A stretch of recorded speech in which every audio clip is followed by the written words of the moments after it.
Welcome back to another quick review. Today is all about God of War Ragnarok. This is a game that I finished on stream. Actually, not like a while ago at this point, like freaking mid-January. It is February 10th. Oh God, I am behind on these quick reviews. I'm trying to get back into the habit of doing them, but no.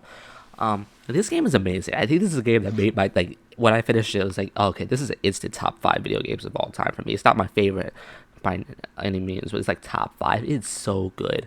Um, the thing about Ragnarok is it takes everything that God of War 2018 did and just made it better. Kratos and Atreus' relationship, exploring the world, doing side quests, all the characters, getting to know newer characters was all a lot of fun. Um, or new weapons and keeping the gameplay relatively the same, but also adding on some extra stuff to it was and fleshing it out a bit was really good.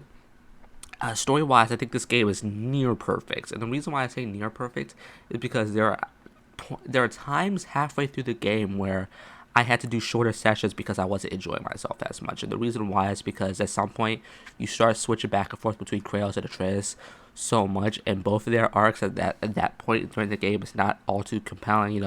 Kratos is trying to find Atreus and get a weapon to save him from Heimdall, and going with Freya to um, uncurse her, and meeting with the Norns and Atreus and Asgard. Even that was that was probably more fun than Kratos' side, but Atreus and Asgard was still kind of for me. So for the most part, there are a lot of points in that middle section of the game where I was like, I'm not that big of a fan of all this. But for the most part, the game was great. The boss fights, especially like the first and last Thor boss fight, the Odin boss fight, the freaking Heimdall fight. I'll go on the record to say that Heimdall fight is probably the best fight in the game, in my opinion.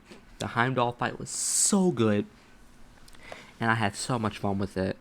Um, the characters are great. Like favorite new characters. Odin was phenomenal. Thor was phenomenal. Enjoyed Angrboda as like more than I thought I would. And then the expansion of other characters and their story arcs, like especially Sindri and Brock, they got more of a story in this game, compared to last game. It is just heartbreaking. It is heartbreaking what happens to them. But yeah, overall, I mean, this is going to be a shorter, quick review because there's not really that much to say on this game. But yeah, 10 out of 10 would highly recommend. Like perfect for the most part. Top five game for me. Yeah. See you next time. Goodbye.